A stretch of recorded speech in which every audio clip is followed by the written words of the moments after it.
오늘 민수기 7장 1절부터 9절의 말씀을 가지고 확실하게 알고 분명하게 지키라, 확실하게 알고 분명하게 지키라 라는 제목으로 함께 은혜를 나누고자 합니다.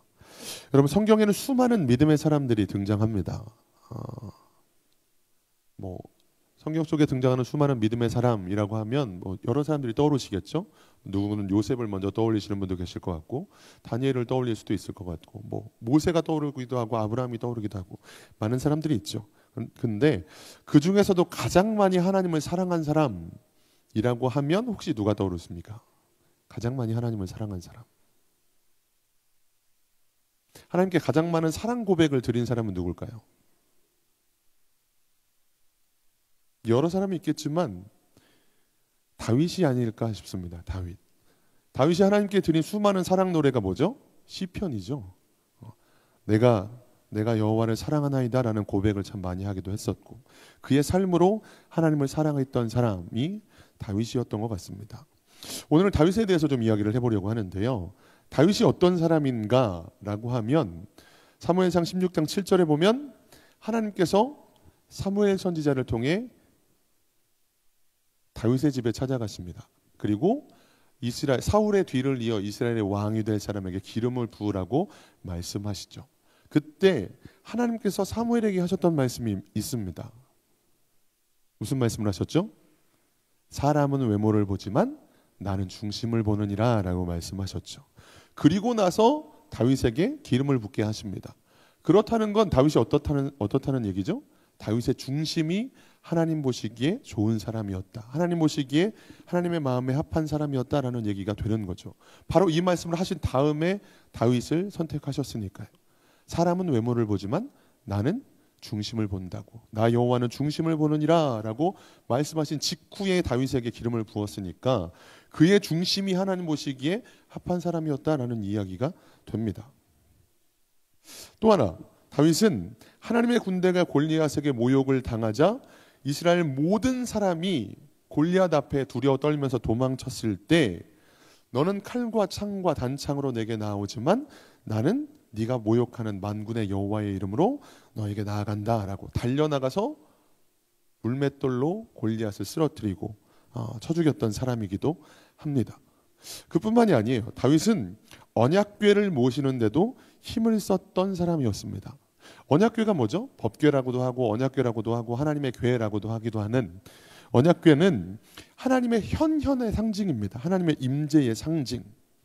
이 언약궤는 모세 때 만들어졌습니다. 출애굽기 25장에 보면 하나님께서 모세에게 너는 궤를 만들고 금으로 싸고 막 이렇게 여러 가지 명령들을 하시는 장면들이 처음으로 등장합니다. 그 이후에 이스라엘 백성이 요단을 건널 때도, 그리고 여리고성을 돌 때도 언약궤를 앞세우고 나갔고, 그리고 그들이 언약궤를 앞세우고 나갈 때마다 승리했던, 하나님의 역사를 경험하고 승리를 경험하기도 했던 것이었습니다. 그런데 이 언약궤를 여호수아도 정작 그 여호수아 때 언약궤를 앞세우고 가서 요단강을 가르기도 했고, 언약궤를 앞세우고 여리고성을 돌기도 했고, 그 언약궤를 앞세우고 나갔을 때 하나님의 역사를 경험했던 여호수아도, 그리고 그 신실한 하나님의 사람 사무엘도 언약궤에 마음을 두지 않았다는 것들을 우린 보게 됩니다. 그런데 마침내 하나님의 임재의 상징, 하나님의 인도하심의 상징이었던 언약궤를 주목했던 사람이 나타나는데 그가 바로 다윗입니다. 다윗이 이렇게 고백을 해요. 언약궤를 모시기 전에는 내가 눈을 붙이지 않겠다, 언약궤를 찾기 전에는 내가 침상에 오르지 않겠다라는 고백을 할 정도예요. 시편 132편에 이런 고백들이 있는데 제가 읽어드리면, 여호와여 다윗을 위하여 그의 모든 겸손을 기억하소서. 그가 여호와께 맹세하며 야곱의 전능자에게 서원하기를 내가 내 장막집에 들어가지 아니하며 내 침상에 오르지 아니하고 내 눈으로 잠들게 하지 아니하며 내 눈꺼풀로 졸게 하지 아니하기를 여호와의 처소 곧 야곱의 전능자의 성막을 발견하기까지 하리라 하였나이다. 우리가 그것이 에브라다에 있다 함을 들었더니 나무밭에서 찾았도다. 우리가 그의 계신 곳으로 들어가서 그의 발등상 앞에서 엎드려 예배하리로다. 여호와여 일어나사 주의 권능의 궤와 함께 평안한 곳으로 들어가소서. 아멘.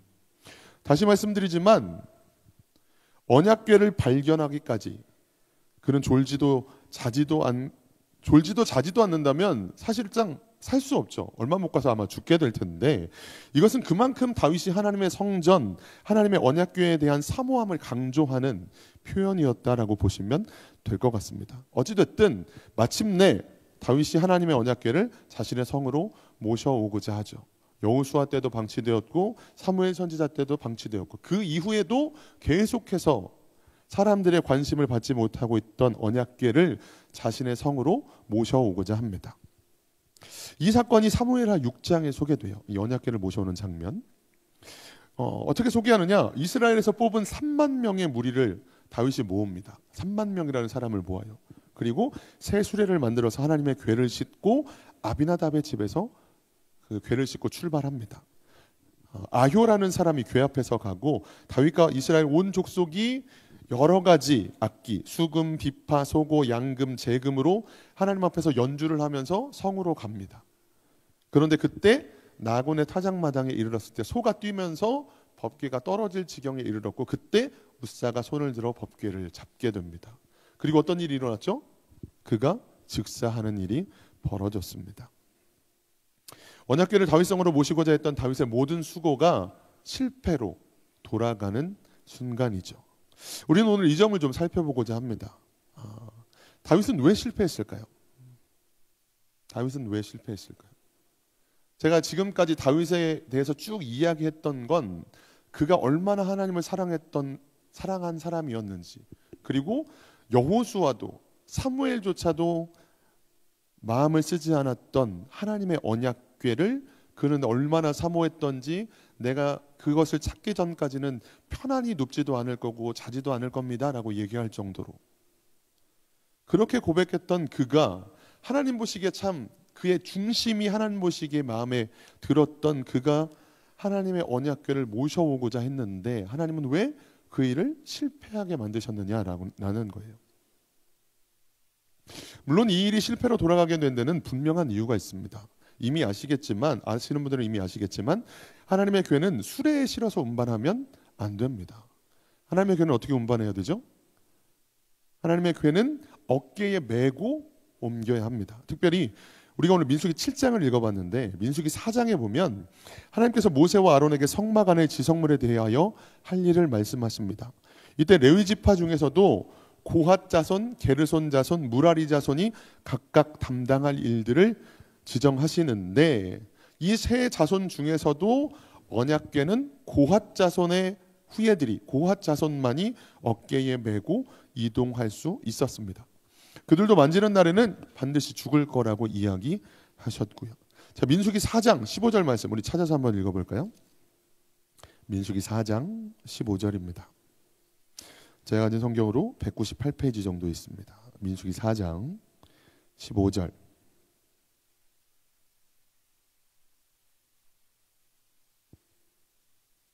찾으셨나요? 읽어보겠습니다. 진영을 떠날 때에 아론과 그의 아들들이 성소와 성소의 모든 기구 덮는 일을 마치거든 고핫 자손들이 와서 맬 것이니라. 그러나 성물은 만지지 말라. 그들이 죽으리라. 회막 물건 중에서 이것들은 고핫 자손이 맬 것이며. 아멘. 뭐라고 말씀하셨죠? 고핫 자손이 매라고 이야기하십니다. 민수기 4장을 쭉 읽어보시면 옮기는 것도 그냥 무조건 고핫 자손이 다 손대는 게 아니라 아론과 그의 아들들, 제사장들만 그것과 관련돼서 손댈 수 있었고, 물론 손대는 것도 직접적으로 만지진 않았어요. 뭐 이렇게 여러 하나님께서 말씀하신 여러 어떤 천 같은 것들로 그것을 덮고 그 위에 뭘 올리고 다 준비한 다음에 고핫 자손이 가서 어깨에 메고 운반했습니다. 자, 그러면 다윗이 실패했는 이유는 알겠어요. 하나님이 분명 법궤는, 언약궤는 고핫 자손이 어깨에 메고 옮기라고 하셨으니까 그 방법을 분명하게 알려주셨는데, 그러나 다윗이 실패했을 때, 다윗이 실패하는 이 장면을 봤을 때 우리는 이렇게 생각할 수 있을 것 같아요.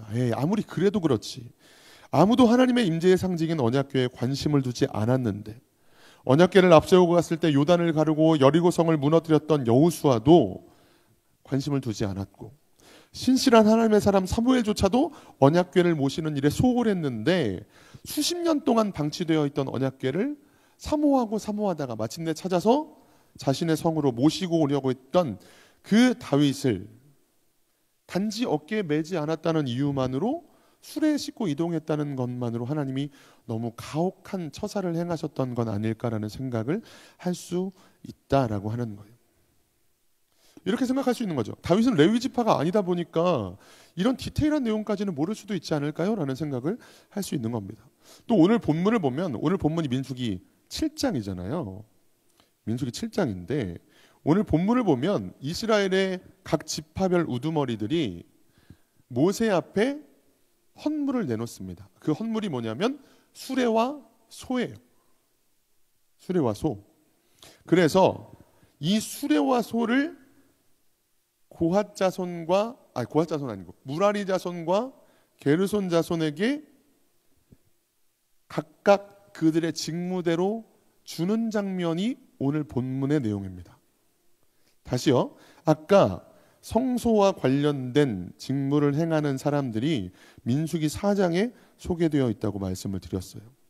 그 소개되어 있는 지파들이 고핫 자손, 게르손 자손, 무라리 자손입니다. 이들은 레위 지파예요. 그런데 이들이 예를 들어서 누군가는 이 법궤를 메고 운반하는 역할을 맡았고 누군가는 성막, 겉에 처지는, 쉽게 이해를 돕기 위해서 천막을 걷고 치고 하는 일들은 이 세 자손 중에 어떤 자손이 맡았고, 또 다른 성전에 여러 가지 뭐 집기들이나 물건들이 있을 거 아니에요. 성막 안에 그것들을 담당해서 운반하는 사람이 또 한 자손이었습니다. 그런데 고핫 자손에게는 어깨에 메고 옮기는 일이다 보니까 이 자손들에게는 수레와 소를 주지 않고 게르손 자손과 무라리 자손에게만 소와 수레를 주는 장면이 오늘 우리가 읽어봤던 본문의 내용이에요. 엄청 디테일한 거죠. 착각할 수 있는 영역이 여기 있다라는 생각이 이 말씀을 읽고 묵상하다가 들었습니다. 내가 알기로는 하나님의 성소에 있는 성물 중에 분명 수레에 실어서 옮기는 걸 내가 봤는데 라는 어떤 혼돈, 착각 이런 것도 할 수 있었겠다라는 생각이 들더라고요. 그리고 또 가장 최근에 법궤가 옮겨졌던 사건이 있었는데 엘리 제사장 때 블레셋과의 전쟁 중에 하나님의 법궤를 전장에 갖고 나가는 일이 있었습니다. 법궤만 우리와 함께하면 우리가 승리할 것이다 라고 하나님과 대적하고 하나님을 제대로 섬기지 않았던 이스라엘 백성들이 전쟁에 승리하기 위해서 마치 부적처럼 어떤 도구처럼 법궤를 전장에 메고 왔던 일이 있었어요. 그랬다가 전쟁에서 참패를 하고 언약궤를 블레셋에 빼앗기는 일들이 있었거든요. 그런데 이 언약궤를 블레셋 지파들이 열어봤다가 엄청난 재앙으로 인해서 수많은 사람들이 죽어나갑니다. 그리고 여러 과정 속에서 결국 블레셋 사람들이 다시 이 법궤를 이스라엘 족속들에게로 돌려줘야 되겠다라는 사건이 생겨요. 근데 이때 법궤를 어떻게 옮겼느냐면 수레에 실어서 옮겼습니다. 그런데 하나님은 그때 블레셋 사람들을 죽이지 않았어요. 그 수레에 실린 채 벳세메스까지 전나는 두 암소가 수레를 끌고 와서 그곳에서 번제로 드려지기까지 어쨌든 수레에 실어서 법궤가 옮겨졌거든요. 이게 마지막으로 법궤가 옮겨진 사건이었습니다. 다윗이 다윗성으로 모셔오고자 했던 직전까지. 그렇다면 충분히 오해할 수 있었겠다. 충분히 착각할 수 있었겠다. 수레에 실어도 되는 거 아닌가라는 생각할 수 있었겠다라는 부분도 생각이 되어지더라고요. 그런데 더 근본적인 것이 있습니다. 더 근본적인 것. 여러분 혹시 정말 갖고 싶은 것이 있었던 적 있으세요? 다이아 반지 뭐 이런 거 말고요. 그런 건 뭐 원하는 거고 있었으면 좋겠다 이런 거고 그런 거 말고 정말 갖고 싶었던 것. 그러니까 가질 수 있는 어떤 가능성이 굉장히 높은 것 중에 정말 갖고 싶었던 것. 아니면 꼭 이루고 싶은 거. 이건 꼭 성공하고 싶어. 꼭 이루고 싶어. 이런 일들이 있으셨을 거예요. 분명. 뭐 예를 들면 내가 정말 가고 싶었던 대학교, 그래서 열심히 노력했고 거기 가기 위해서 막 뭐 밤잠을 설쳐가면서 노력했던 뭐 그런 것들도 있을 수 있겠죠.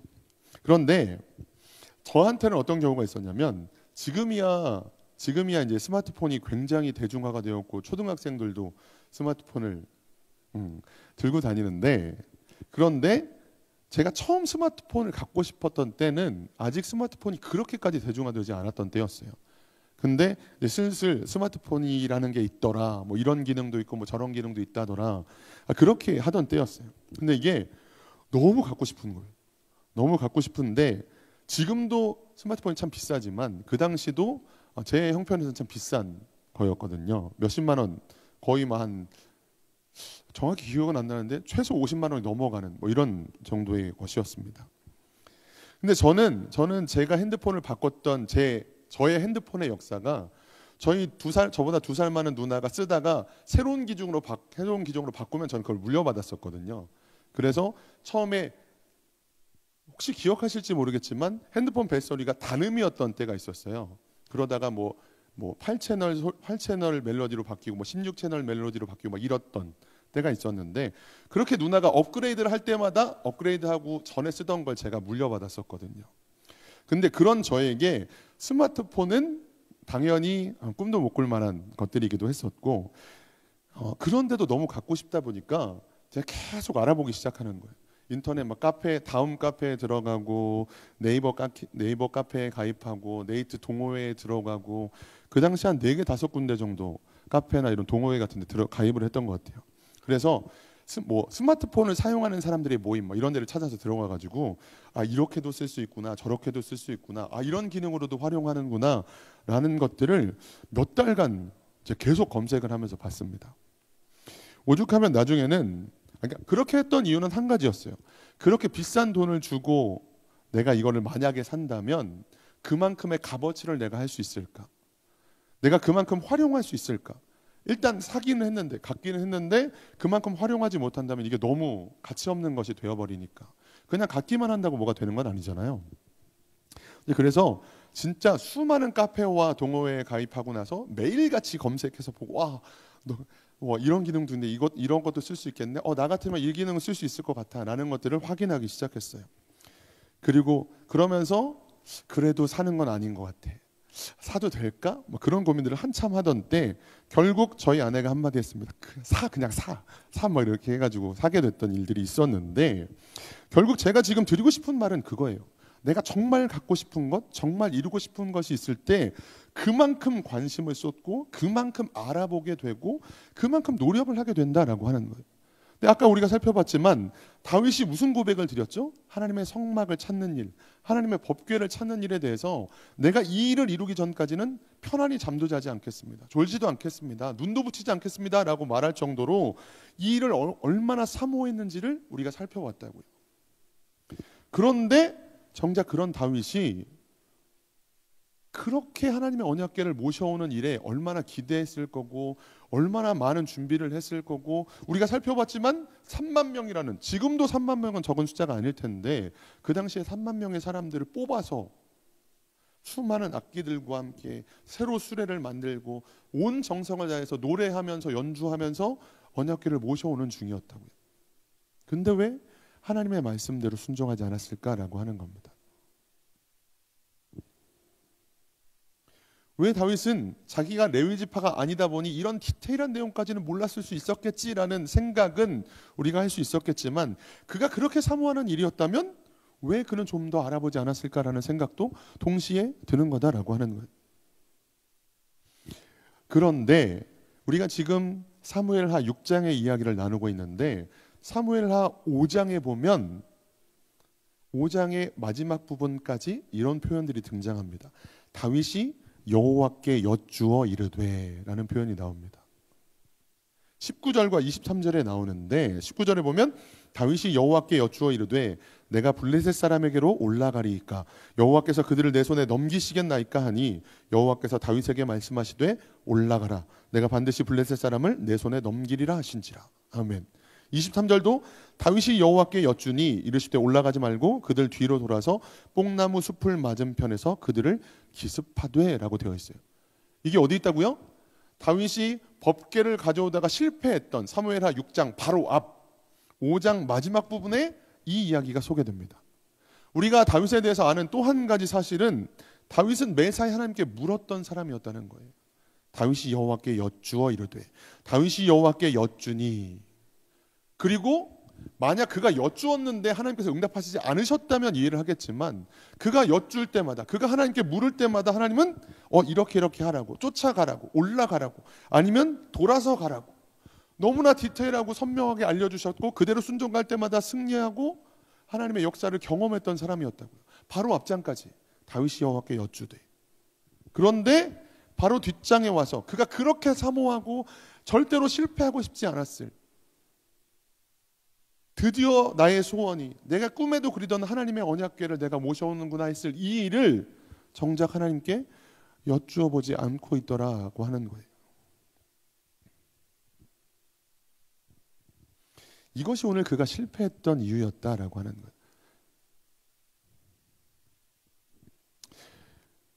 여러분, 내가 생각하기에 이것은 하나님이 기뻐하시는 일이면 하나님은 반드시 축복하시고 역사하셔야 하는 걸까요? 내가 생각하기에 하나님이 기뻐하시는 일, 좀 더 디테일하게, 우리가 기도하는 것은 하나님의 명령이고 하나님이 기뻐하시는 일이죠. 그렇다면 내가 기도하면 하나님은 반드시 응답하셔야 하는 건가요? 아니요, 이게 어설프게 아는 거라고요. 하나님 물론 우리에게 기도할 것을 명령하셨습니다. 주님의 이름으로 기도할 것을 우리에게 알려주셨어요. 하지만 기도한다고 다 응답하지 않으십니다. 아니요, 하나님은 기도하면 다 응답하시지만 내가 바라는 대로의 응답만 하시는 건 아닙니다. 아멘이십니까? 그런데 하나님이 기도하라고 명령하셨잖아. 그래 내가 기도했잖아. 그런데 왜 응답하지 않으시지? 하나님은 내 기도를 듣고 계시지 않은 건가? 하나님은 내 기도를 응답하시지 않으려는 건가? 나는 그냥 하나님의 사람이 아닌가? 라는 생각들로 이상하게 나가는 거죠. 내가 열심히 전도했는데 그 사람이 바로 아멘하고 교회로 나와야만 이게 하나님의 역사인가요? 아니죠. 내가 전도했어도 수없이 실패를 경험합니다. 내가 정말 약속을 받고 다짐을 받아도 또 실패를 경험할 때가 너무 많아요. 하지만 그럴지라도 우리가 계속 전도해야 하는 게 하나님의 명령이죠. 그들이 하나님의 때에 하나님의 방법으로 돌아오게 될 것들, 그것들을 우리가 보게 되는 거죠. 다만 하나님의 말씀대로 순종할 뿐입니다. 거기에 내 생각, 나의 어설픈 얕은 지식이 들어갔을 때 오히려 우리는 하나님을 판단하게 되고 하나님을 정죄하게 되고 하나님이 그러시면 안 된다라고 생각하는 거예요. 가장 대표적인 사람이 욥이었죠. 도대체 내가 하나님 앞에 무슨 죄를 지었길래 하나님 제가 이런 고난을 당합니까? 너무 답답해서 그러니까 한 번만 나타나셔서 저에게 말씀 좀 해주세요. 욥이 그렇게 말하는 장면들이 욥기 안에 얼마나 많이 있는지 몰라요.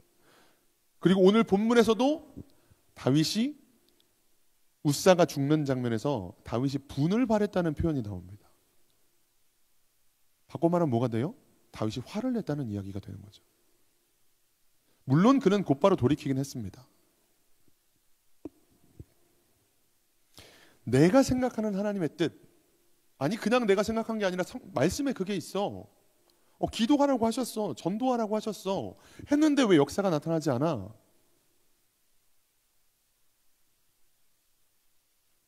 여러분, 하와가 선악과를 따먹었던 순간 뱀의 유혹 앞에서 하나님은 분명 선악과를 따먹는 날에는, 선악을 알게 하는 나무 열매를 따먹는 날에는 정령 반드시 죽으리라 라고 말씀하셨지만 하와가 뱀에게 대답했던 말은 뭐였죠? 죽을까 하노라 라고 대답했죠. 그거 먹으면 죽을까 하노라 라고 하셨어. 어설프게 아는 거죠. 정확하게 알고 있지 못한 거죠. 거기서부터 인류의 원죄가 시작되었고 하나님의 말씀을 어설프게 아는 데서부터 문제가 시작되고 죄가 시작되고 사망이 우리들에게 들어왔다라고 하는 거예요. 그렇다면 정확하게 아는 것, 확실하게 아는 것이 얼마나 중요한가라고 하는 거예요. 그래서 우리가 해야 될 것들이 뭐죠? 말씀을 가까이 하는 거예요. 말씀을 듣는 일을 계속하고 말씀을 읽는 일을 계속해야 하는 겁니다. 말씀을 읽다 보면 사실 오늘 설교 말씀의 시작이 그거예요.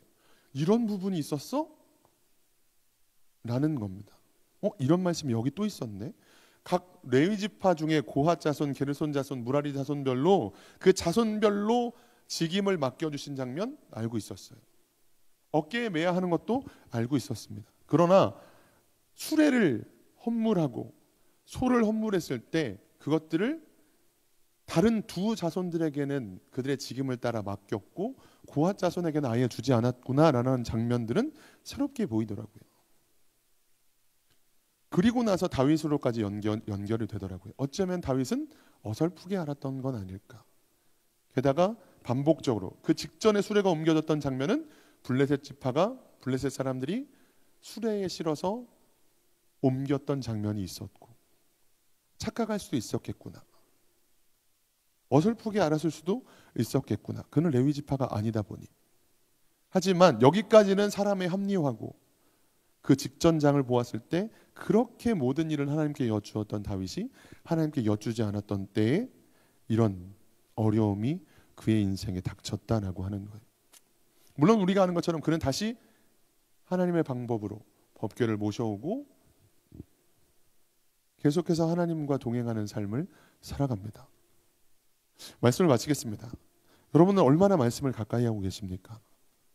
신앙생활을 오래 했을수록 내가 생각하는, 내가 알고 있는 하나님의 말씀들이 더 많아져요. 하지만 그럴수록 더 우리는 여쭈어 볼 수 있어야 합니다. 여쭙는 행위는 기도가 될 수도 있겠고 말씀을 읽는 것일 수도 있겠죠. 계속해서 말씀을 읽으면서 읽어도 새로운 부분들이 들어옵니다. 아, 이런 부분이 있었네. 아, 이런 말씀을 하셨었네. 이 말씀이 나중에 이렇게 연결되는구나. 며칠 전에 어떤 누군가의 묵상을 들었는데 성경을 읽다가 밤을 샜대요. 그래서 성경을 한참 너무 재밌게 읽었는데 눈을 딱 떠보니까 시계가 지금 거의 새벽 6시 뭐 이렇게 돼 있었대요. 그분이 그런 고백을 하는 거예요. 성경을 읽다 보니 이 부분에 대해서 연결된 부분을 찾아서 또 읽고 또 연결된 부분을 찾아서 읽고 막 너무 재밌는 거예요. 이 맞춰지는 게. 그런 고백을 들었는데 죄송하지만 저는 아직 그런 단계는 아닌 것 같아요. 그런 단계는 아닌 것 같은데 여러분 말씀을 가까이 하신다는 게 결국 뭐죠? 하나님을 가까이 하는 겁니다. 그리고 성경은 분명 하나님을 알 것에 대해서 우리에게 권면하세요. 너는 하나님을 알라고 힘써 하나님을 알라고 말씀하십니다. 물론 이건 지식적인 암만을 이야기하는 게 아니라 경험적인 알미입니다. 하나님을 알아가고 하나님을 겪어보고 하나님의 은혜를 경험하고 하나님의 선하심을 경험하는 것, 그것들로까지 연결되는 부분이죠. 그러나 시작은 말씀을 가까이 하는 것에서부터 시작입니다. 말씀을 듣는 자리, 예배의 자리에 가까이 하는 것, 말씀을 읽는 것, 또 하나님께 여쭈어 보는 것. 하나님, 혹시라도 제가 지금 생각하고 기도하는 내용이 하나님의 마음에 합한 기도의 제목일까요? 아니진 않을까요? 어느새 내 공로가, 내 선이, 내 지식이 앞장서고 있는 건 아닐까요? 다윗은 추호도 생각하지 못했을 거예요. 하나님이 얼마나 기뻐하실까만 어쩌면 생각했을지도 모르겠습니다. 하나님이 얼마나 기뻐하시고 얼마나 나에게 은혜를 베풀어 주실까. 그거 생각하는 게 전혀 이상한 게 아니죠. 잘못된 것도 아니고. 말씀을 마치겠습니다. 여러분, 하나님을 아는 일에 더 힘쓰셔야 해요. 하나님을 아는 일에 더 힘쓰셔야 합니다. 확실하게 알고 분명하게 지켜야 합니다. 그렇지 않으면 어설프게 알고 지키다가 오히려 하나님 앞에 멀어지게 되는 일들도 우리에게 얼마나 많은지 모릅니다. 오늘 이 말씀을 통해서 다시 한번 여러분들과 나누고 싶습니다. 하나님은 분명 우리들에게 당신을 알려주시기를 원합니다. 그래서 아주 세세하게 기록하셨죠. 내가 누구인가, 내가 어떤 일을 했는지, 나는 지금도 이렇게 일하고 있단다 라고 하는 거, 내가 너 얼마나 사랑하는지 아니? 라고 하는 수많은 사랑 고백이, 다윗이 하나님을 가장 사랑하는 사람 중에 하나였다면 하나님은 누구보다 우리를 사랑하시는 분 중에 한 분이 아니고 가장 사랑하시는 분이겠죠. 그 하나님의 사랑을 오늘도 풍성하게 누리시고 행복한 신앙생활을 하실 수 있기를 주님의 이름으로 축원합니다. 기도하겠습니다.